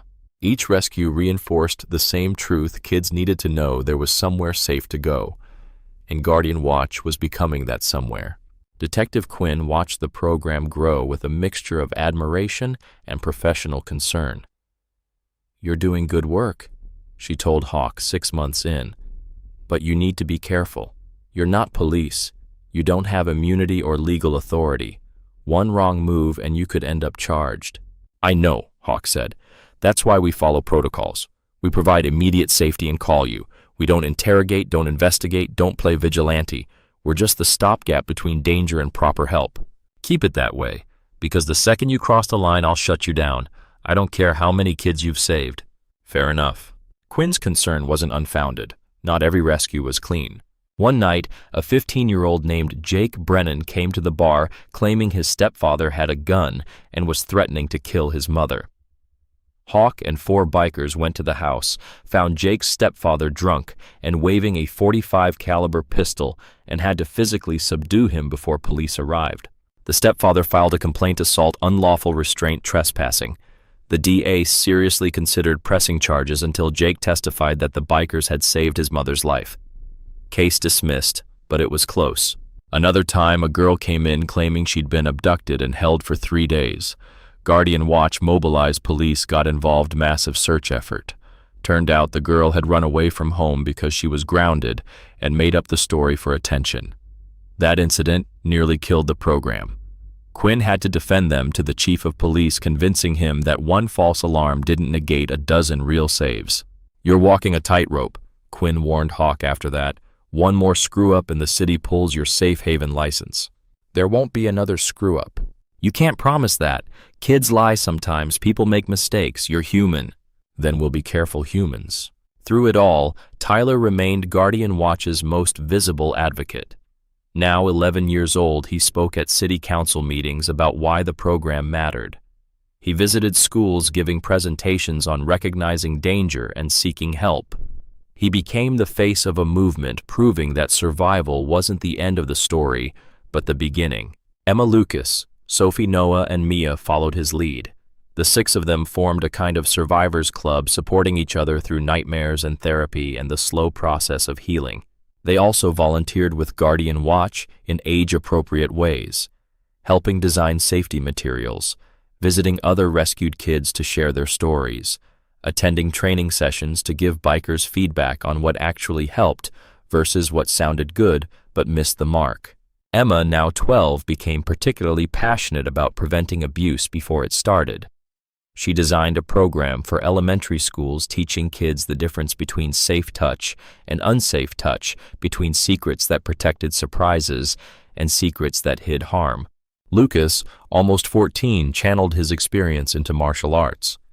He earned his black belt at 13 and started teaching free self-defense classes through Guardian Watch. "I couldn't fight back when they grabbed us from the bus," he told his students, "but I can make sure you can." Sophie used writing. She published a short book called The Room with No Windows about her 3 days in captivity. All proceeds went to Guardian Watch. It became required reading in Millbrook's middle schools. Noah picked up guitar and wrote songs about survival and hope. He performed at Guardian Watch fundraisers, his voice clear and strong, transforming pain into art. Mia, the youngest, still struggled the most. At 11, she had night terrors and attachment issues and needed more therapy than the others. But she also had courage. She testified when Derek Walsh finally went to trial, facing the man who'd held her captive and saying clearly, "You tried to break us, you failed." Derek Walsh's trial was a media circus. Federal prosecutors charged him with 24 counts of kidnapping across 4 states, organized crime involvement, extortion, and conspiracy to commit murder. The evidence was overwhelming. Garrett's testimony, financial records, the testimony of Tyler and the other Millbrook kids, 3 victims from Oregon, 2 from Nevada, 5 from Arizona. Derek's defense attorney tried to argue duress, that Derek had been threatened by the mysterious shepherd, forced to participate under threat of death. The jury didn't buy it. After 3 weeks of trial, they deliberated for 4 hours and came back with guilty verdicts on all counts. Sentencing came 2 months later. The judge, a woman named Sarah Blackwell, who'd presided over child abuse cases for 20 years, didn't hold back. "Mr. Walsh, you preyed on the most vulnerable members of our society. You terrorized children and extorted families who were already struggling. You showed no remorse, no conscience, no humanity. The law allows me to sentence you to a maximum of 45 years in federal prison. I'm giving you every single day. You'll die behind bars, and the world will be better for it." Derek showed no emotion as he was led away in shackles. But Tyler, sitting in the gallery with his family and the other survivors, felt something release in his chest. Justice. Imperfect, incomplete, but real. After the trial, Tyler and Hawk stood outside the courthouse while news crews swarmed. "How do you feel?" A reporter shoved a microphone in Tyler's face. Tyler thought about it. Relieved. But this isn't really about Derek Walsh. It's about making sure this never happens to anyone else. Do you think Guardian Watch is making a difference? I know it is. Because I've met kids who are alive because they had somewhere safe to go. That's not hope or theory. That's fact. The reporter turned to Hawk. "What made you decide to start this program?" Hawk looked uncomfortable with the attention, but answered honestly. 20 years ago, my sister was taken. She was 8 years old. Nobody helped her. Nobody saw, nobody intervened. Nobody cared. She disappeared and we never found her. Guardian Watch exists so that no other family has to wonder what happened to their child. If we can save even one kid from that fate, every second of this effort is worth it. The story went viral. Within a week, Guardian Watch was featured on national news. Within a month, 12 other cities contacted Millbrook asking how to replicate the program. Hawk found himself giving presentations to police departments and community groups across Pennsylvania. Tyler often came with him, the kid and the biker, an unlikely team proving that protection could come from unexpected places. But while Guardian Watch grew into something bigger than any of them had imagined, the FBI was still hunting the man at the top of the pyramid, the shepherd. Special Agent Morrison had assembled a task force of 20 agents across 5 states. They'd frozen bank accounts, traced shell companies, interviewed hundreds of witnesses. The Shepherd network was being systematically dismantled, but the man himself remained a ghost, until Garrett gave them the break they needed. "I remembered something," Garrett said during one of his many debriefing sessions. Derek got drunk once after a job, started talking about the boss. He said the shepherd wasn't just some criminal. He was ex-law enforcement, FBI or DOJ. Derek wasn't clear, but someone who knew how investigations worked, how to stay ahead of them. That detail changed everything. Agent Morrison pulled files on every FBI and Department of Justice employee who'd been terminated, resigned under investigation, or retired early in the past 10 years. 600 names. But cross-referenced with financial irregularities, unexplained income, and connections to Delaware shell companies, the list narrowed to 15, then to 5, then to 1. Jonathan Creed, 56 years old, former FBI special agent in the white-collar crime division, retired 4 years ago after 28 years of service. On paper, he'd taken his pension and moved to Florida to play golf. In reality, he'd used his FBI training and connections to build a kidnapping empire that generated millions in ransom payments. The irony was almost too perfect. The man who'd spent decades investigating financial crimes had become a criminal himself. Why? Agent Morrison asked when they finally arrested Creed in his Miami beachfront mansion. You had a pension, a career, respect. Why throw it all away? Creed smiled thinly. Because I spent 28 years watching rich people's kids get protected while working-class kids disappeared and nobody cared. I decided to monetize that indifference. You destroyed families. I gave them a choice. Pay or lose your child. Some paid, some didn't. The ones who didn't, well, that's on them. You're a monster. I'm a businessman who identified a market inefficiency and exploited it. Don't act outraged, Agent Morrison. You work for the same system that let this happen. Agent Morrison wanted to hit him, wanted to make this smug sociopath feel even a fraction of the pain he'd caused. But he was a professional. He settled for making sure Creed spent the rest of his life in a cage. The trial of Jonathan Creed was even bigger than Derek Walsh's. Federal prosecutors brought charges spanning 7 years and 6 states, 38 victims, estimated ransom collections of over $8 million, 4 known murders of children whose families couldn't pay. Tyler was too young to testify in Creed's trial, but Emma, who was 13 by then, took the stand. She described the 3 days of captivity with clarity and composure that left the jury visibly affected. I was 9 years old, Emma told the courtroom. I thought I was going to die. Every hour I thought this was it. This was when they'd decide my parents couldn't pay and I'd disappear. I didn't sleep for 3 days because I was afraid if I closed my eyes, I'd never open them again. She looked directly at Creed. You did that. You chose to make money by terrorizing children. I hope you never sleep again either. The jury convicted on all counts after 6 hours of deliberation. Creed was sentenced to life in federal prison without possibility of parole. When news reached Millbrook, there was no celebration, just quiet relief. The monster who'd haunted their nightmares was finally caged. Tyler was 12 when Creed was sentenced. That night he couldn't sleep. He kept thinking about the 4 children who didn't make it out, kids whose families couldn't afford the ransom. Kids whose names he'd never know because Creed refused to reveal where he'd hidden the bodies. Around midnight, Tyler got out of bed and walked to his father's study. James was still up grading papers. Can't sleep, James asked. Tyler shook his head. Dad, do you think we really made a difference with Guardian Watch, I mean? Creed still hurt all those kids. We couldn't save them. James set down his red pen and gave Tyler his full attention. Ty, you're asking if your work matters because you can't save everyone. Yeah, that's the wrong question. The right question is, did you save anyone? And the answer is yes.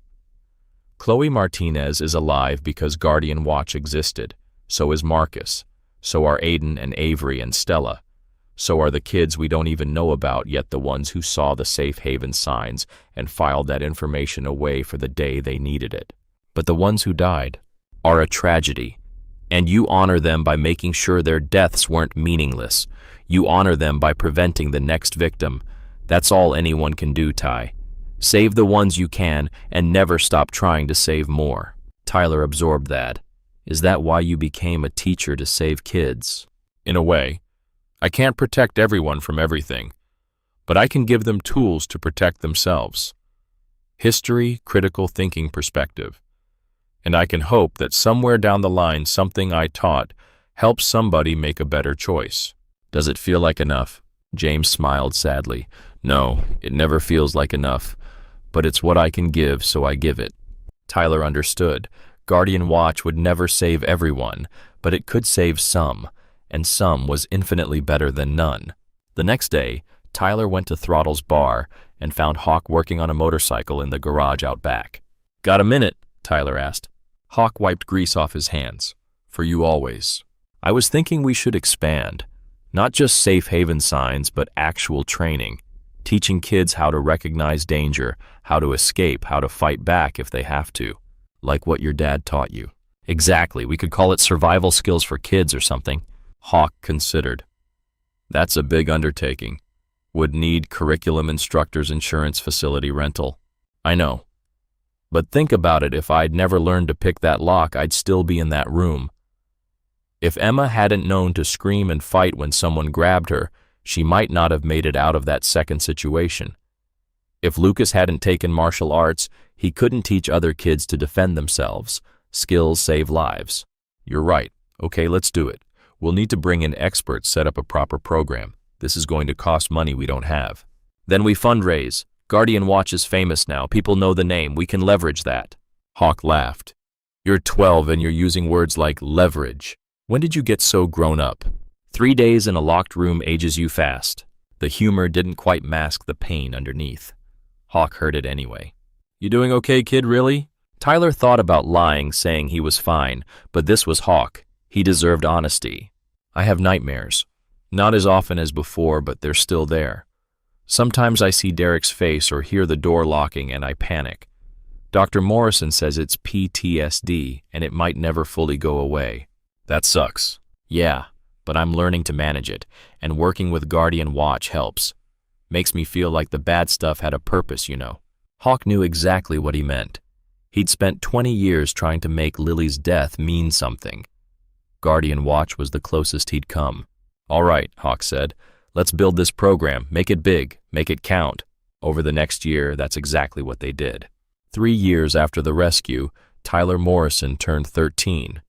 He was taller now, his voice starting to crack, the last traces of childhood giving way to adolescence. But his eyes still held that old awareness, the knowledge that came from surviving something most adults never faced. The Morrison Community Center stood where the factory once rotted. It took 2 years of fundraising, planning, and construction, but the result was worth it: a bright modern building with a library, counseling offices, a gymnasium, and meeting rooms.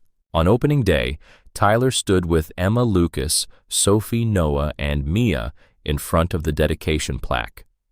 6 kids who'd been taken from a school bus and locked in a second-floor office now stood in front of a building that existed because they'd survived. The plaque read, "In memory of those who suffered, in honor of those who protected. May this center be a light in dark times." Below it, smaller text, "Protected by Guardian Watch." Mayor Linda Hartwell gave a speech about community resilience. Detective Quinn talked about the partnership between law enforcement and civilians. Hawk said a few words about redemption and second chances. Then Tyler stepped up to the microphone. He'd prepared remarks but forgot them the moment he looked out at the crowd. Hundreds of people. Families whose kids had been helped by Guardian Watch. Teachers, police officers, bikers, community members who donated time or money or both. "I don't really know what to say," Tyler began. His voice was quiet but carried. 3 years ago, I ran into a biker bar because I was scared and didn't know where else to go. I grabbed Hawk's vest and asked him not to let them take me, and he didn't. Not just that night, but every day since. He paused, gathering his thoughts. This building stands where I was held prisoner, where I thought I might die. That should make it a terrible place. But instead, it's a good place, a safe place. That's what Guardian Watch does. It takes bad things and makes them into protection for other people. Tyler looked at his 5 fellow survivors standing beside him. We all carry what happened to us. It changed us. But we get to decide what that change means.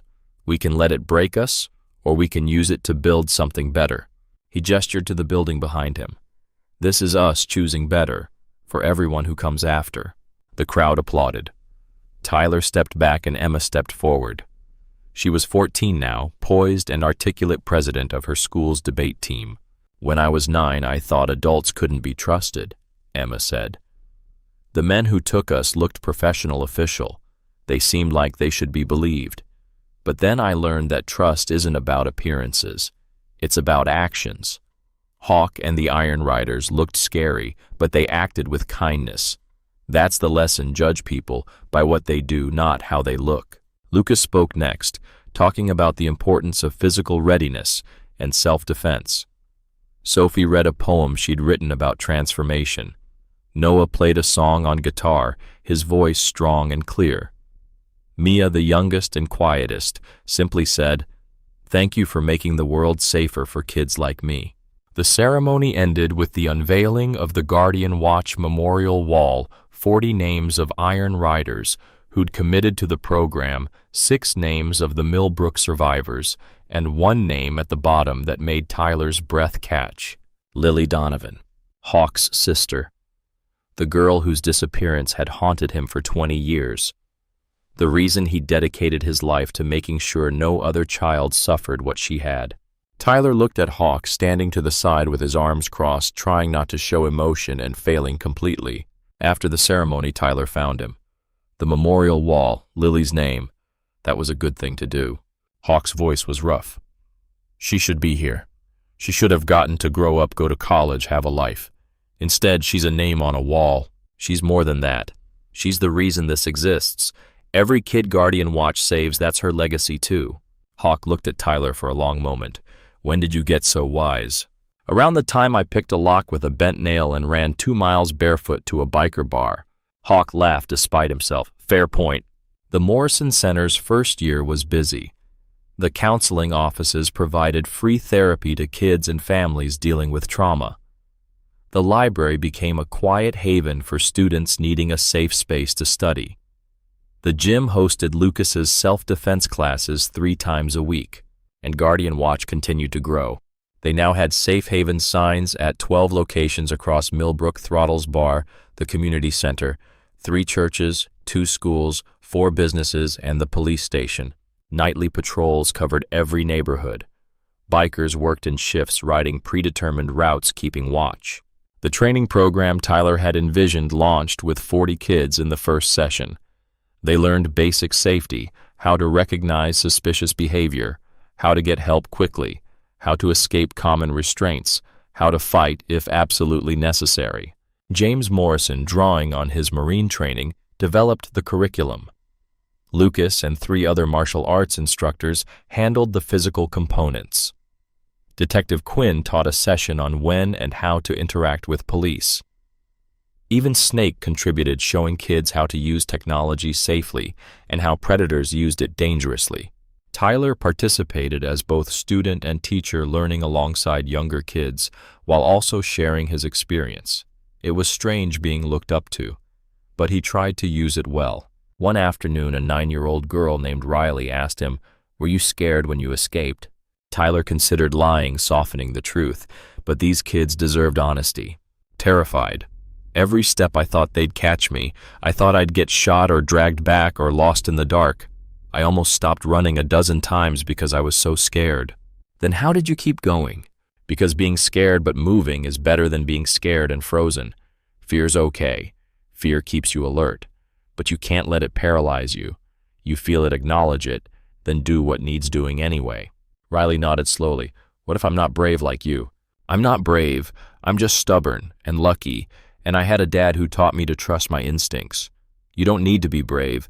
You just need to know when to run and who to run to. That philosophy became central to Guardian Watch's approach, not creating little warriors, but teaching practical survival and emphasizing that seeking help was strength, not weakness. The program got results. Over the next 2 years, 17 kids used Guardian Watch to escape dangerous situations. Some dramatic, some quiet, all meaningful. A boy escaping an abusive foster home showed up at the community center at 6 a.m. Within 2 hours, he was relocated to a safer placement. A girl being stalked by her ex-boyfriend's older brother came to Throttle's bar. The bikers walked her home every day for 2 weeks until police arrested the stalker. Twin brothers, whose father was descending into alcohol-fueled rages and violence, found shelter at a safe haven church. They stayed for 3 days, while their mother went through the legal process of getting a protective order. Each case reinforced the program's value, but success brought scrutiny. A journalist from Pittsburgh wrote an article questioning whether vigilante bikers should be trusted with child protection. The article cited the Jake Brennan incident, where bikers physically restrained an armed man, suggesting Guardian Watch was one bad decision away from tragedy. The criticism stung, but Hawk refused to get defensive. "They're not entirely wrong," he told Tyler. "We're not professionals. We're just people trying to help. Sometimes that's enough, sometimes it's not. All we can do is be better tomorrow than we were today." Tyler saw the maturity in that response. No ego, no anger, just recognition that good intentions didn't equal immunity from mistakes. Guardian Watch adapted. They brought in more professional oversight, quarterly reviews with child services, updated training every 6 months, clear escalation protocols for different situations. They also expanded the bikers involved. What started as 40 Iron Riders grew to include members of other motorcycle clubs, the Road Reapers, Steel Horses, Devil's Advocates. Old rivalries were set aside in service of a common cause. By Tyler's 14th birthday, Guardian Watch had over 100 volunteers and had directly helped 43 children. The impact rippled beyond immediate rescues. Crime in Millbrook dropped 20% over 3 years. Detective Quinn attributed much of it to Guardian Watch's presence. "Predators are opportunistic," Quinn explained in a city council meeting. "They look for easy targets, isolated victims' communities that won't fight back." Guardian Watch changed the equation. Now predators know that in Millbrook, someone's always watching. Someone always cares. It makes them think twice before operating here. The statistics backed her up.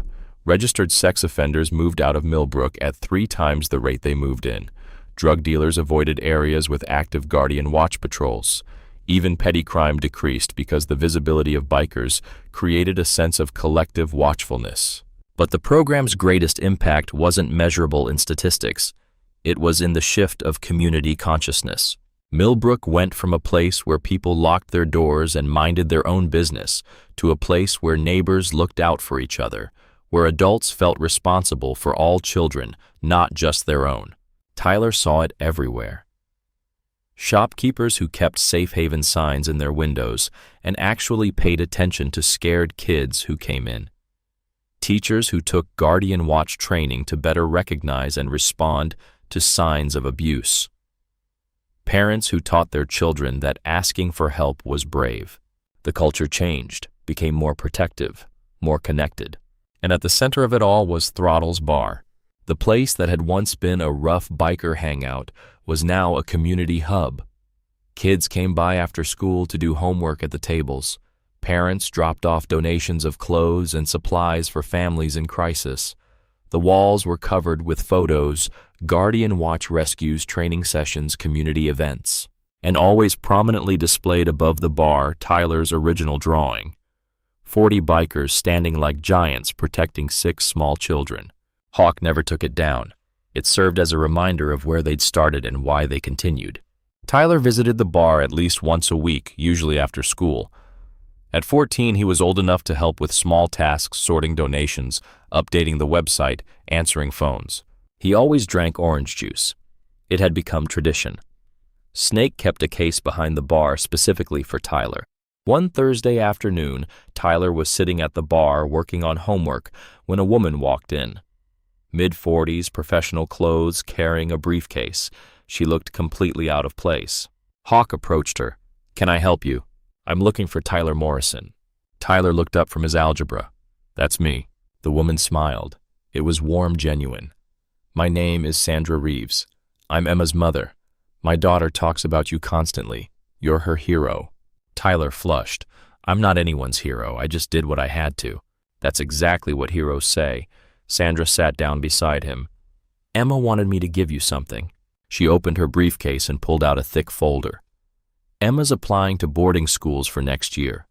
Part of her application is a personal essay about a formative experience. She wrote about you, about how you kept her calm during those 3 days, how you promised to get help, and then actually did it, how you started Guardian Watch to protect other kids. Sandra handed Tyler the essay. She wanted you to read it before she submitted it, to make sure she got the details right. Tyler read slowly. Emma's writing was beautiful, detailed, emotionally raw. She described the terror of being grabbed off the school bus, the despair of the first night in that locked room, the moment Tyler told them all to stay strong. She wrote about his plan to escape the horrible hours waiting, not knowing if he'd made it. The joy and relief when Hawk and the bikers arrived exactly like Tyler had promised. She wrote about Guardian Watch and Tyler's continued advocacy, his refusal to let what happened to them be just a tragedy. The essay ended. Tyler Morrison saved my life twice.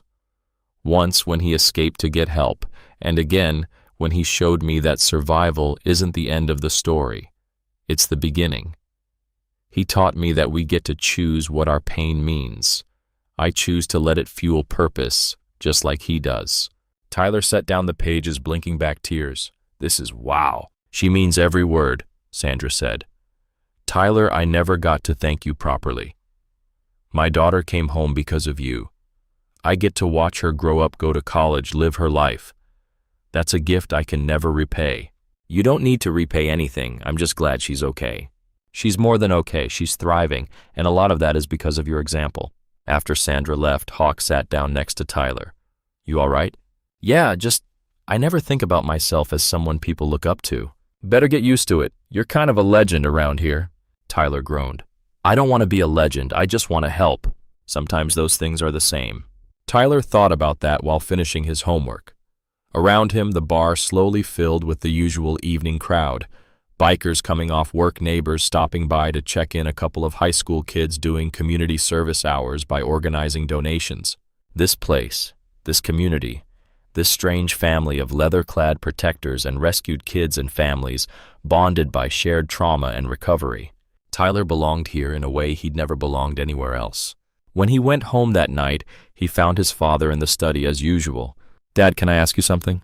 Always. Do you think I focus too much on Guardian Watch? Like, should I be more worried about normal teenage stuff instead of kidnapping prevention and community protection? James considered carefully. Are you happy? Yeah. I mean, I have nightmares sometimes and therapy's hard, and I'll probably always be a little messed up from what happened. But working with Guardian Watch makes me feel like it meant something, like I survived for a reason. Then I think you're exactly where you need to be. Ty, there's no rule book for how to process trauma. If helping other kids gives you purpose and healing, that's beautiful. Just don't lose yourself in the process. You're allowed to be a normal kid too. What if I don't want to be normal? James smiled. Then don't. Be extraordinary instead. Just be happy while you do it. Tyler hugged his father. Thanks, Dad. Anytime, son. I'm proud of you. Every single day I'm proud. The next year brought changes. Emma left for boarding school in Connecticut. She promised to stay in touch and did, sending weekly updates about classes and friends, and slowly learning to trust the world again. Lucas graduated high school and enlisted in the Marines, following in James Morrison's footsteps. He completed boot camp, specialized in military police, and requested assignment to child protection units. Sophie got a scholarship to a writing program at a university in Boston. Her book about the kidnapping was now being taught in schools across Pennsylvania. Noah was recruited by a music conservatory. His compositions were being performed by youth orchestras. Mia, still struggling more than the others, started showing improvement. Her therapist reported breakthroughs.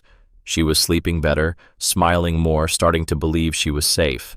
And Tyler turned 15. He was in high school now, playing on the basketball team, maintaining straight A's, navigating the complex social dynamics of adolescence.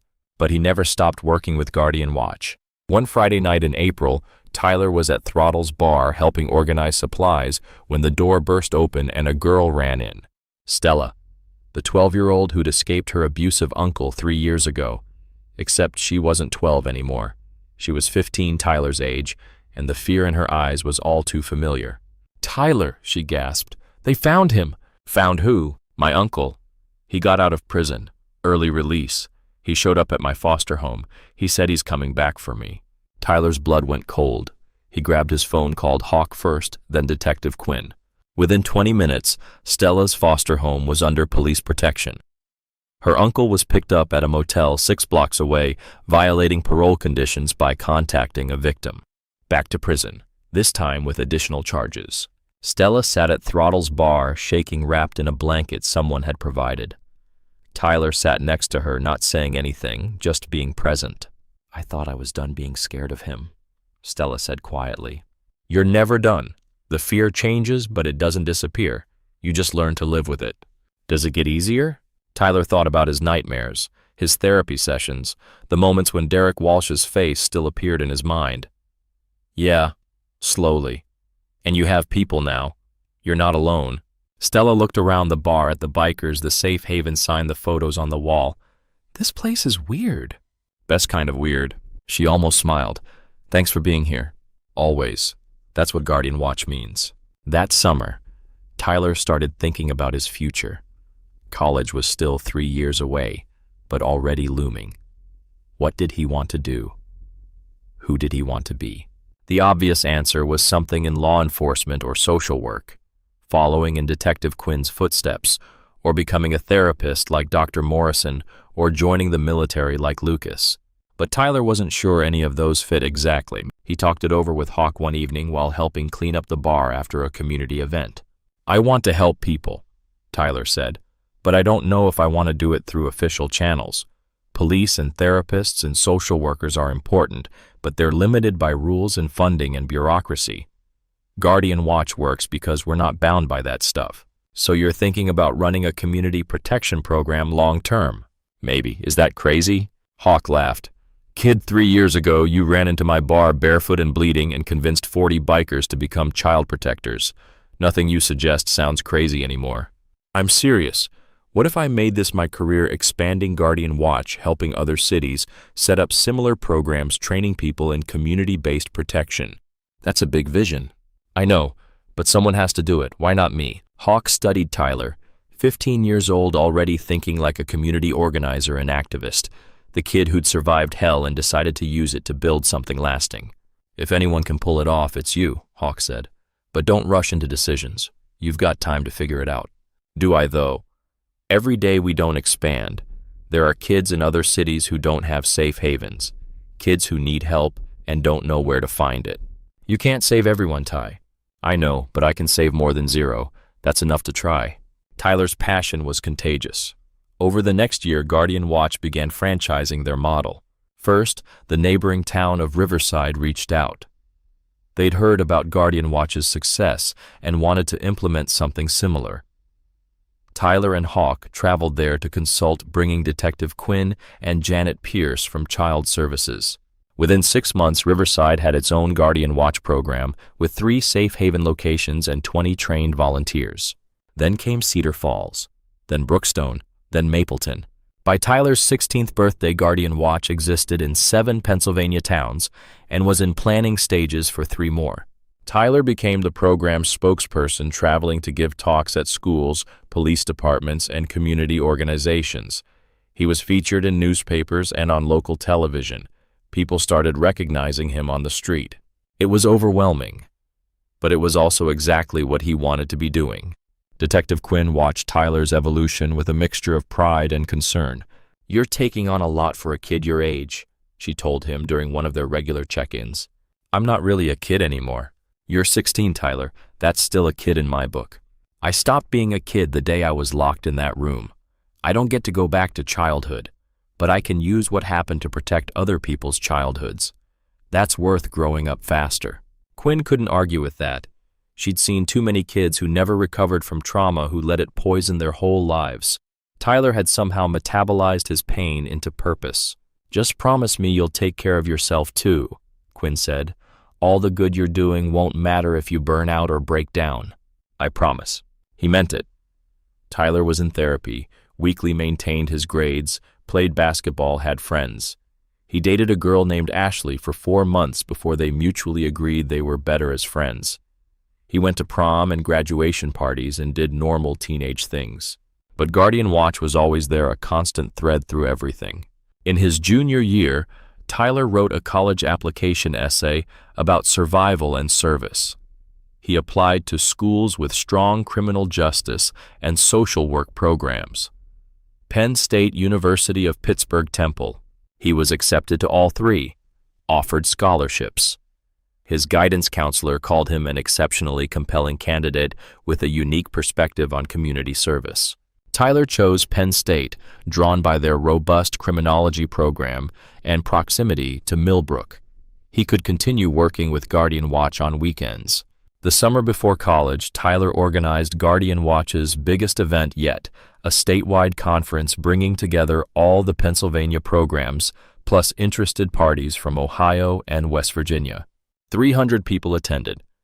Law enforcement, bikers, social workers, community organizers, survivors. 2 days of workshops, panels, and networking. Tyler gave the keynote address on the final day. Standing in front of 300 people should have been terrifying, but he'd learned that fear was just energy waiting to be channeled. When I was 10 years old, Tyler began, I made a decision that changed my life. I decided to trust, to believe that if I asked for help, someone would answer. That decision saved 5 lives, including my own. He paused, looking out at the audience. Guardian Watch exists because of that decision. Because one kid believed adults could be good, and those adults proved him right. Everything we've built since then, every child we've helped, every community we've made safer, it all started with trust. Tyler talked about the program's growth, the challenges they'd faced, the successes they'd achieved. He talked about Derek Walsh and Jonathan Creed and the importance of systemic prevention alongside individual intervention. He talked about Lily Donovan Hawk's sister, whose disappearance had planted seeds that became Guardian Watch. We can't bring back the ones we lost, Tyler said. Lily and all the children who didn't make it home. But we can make sure their absence means something. We can build protections they never had. We can create the world they deserve to live in. The applause was thunderous. People stood. Tyler saw Hawk in the front row trying not to cry and failing. Detective Quinn beside him, her hand on Hawk's shoulder in solidarity. His parents in the third row, James and Sarah, holding hands, looking at their son like he'd grown into someone they barely recognized but were incredibly proud of. Emma was there too, home from boarding school for summer break. Lucas in his marine dress uniform, having gotten leave specifically for this event. Sophie, Noah, and Mia sitting together, the Survivors Club reunited. All of them living proof that trauma didn't have to be the end of the story. After the conference, Tyler and the original 6 survivors went to Morrison Community Center. They stood in front of the memorial wall reading the names. We did it, Emma said quietly. We survived and we built something good. We're still building, Tyler corrected. This isn't finished. Does it ever finish? Lucas asked. I don't think so. As long as there are kids who need help, there's work to do. Mia, 18 now, and speaking more confidently than she had in years, said, Then let's keep working. They stood together in front of the wall, 6 kids who'd been taken from a school bus and locked in a second-floor office, who'd survived and healed and dedicated themselves to making sure their experience had meaning. The sun set over Millbrook. Streetlights came on. In the distance, the sound of motorcycles as Guardian Watch patrols began their nightly routes. Tyler Morrison was 17 years old. He had college ahead, a future to build, dreams to chase.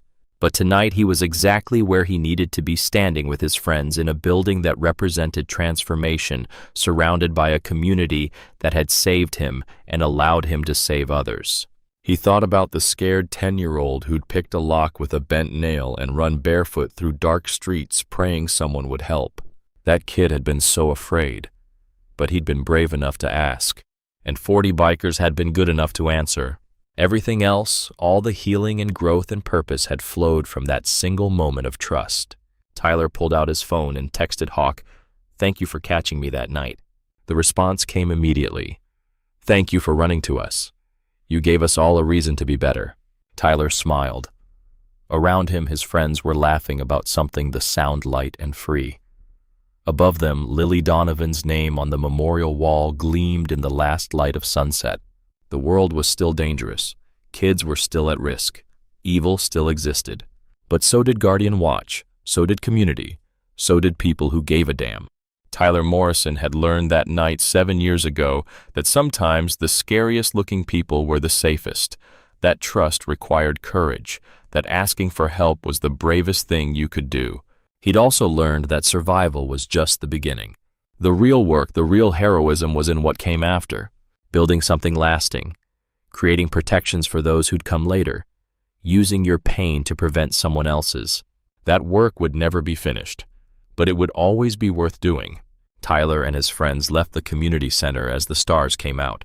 Behind them, the memorial wall stood silent watch. Tomorrow, Guardian Watch would continue its work. Patrols would ride. Safe havens would be staffed. Kids would be protected. Tonight, 6 survivors who'd become more than their trauma walked through streets they'd helped make safer in a town that had learned to protect its children, past a bar where the sign glowed, "Safe Here." And somewhere in Millbrook, a child who needed help would see that sign and remember they weren't alone. Someone was watching. Someone cared. That was Lily's legacy. Derek Walsh's defeat. Jonathan Creed's failure. That was Guardian Watch. That was Hope wearing leather and riding Harleys, never giving up, never backing down, always protecting. Forever.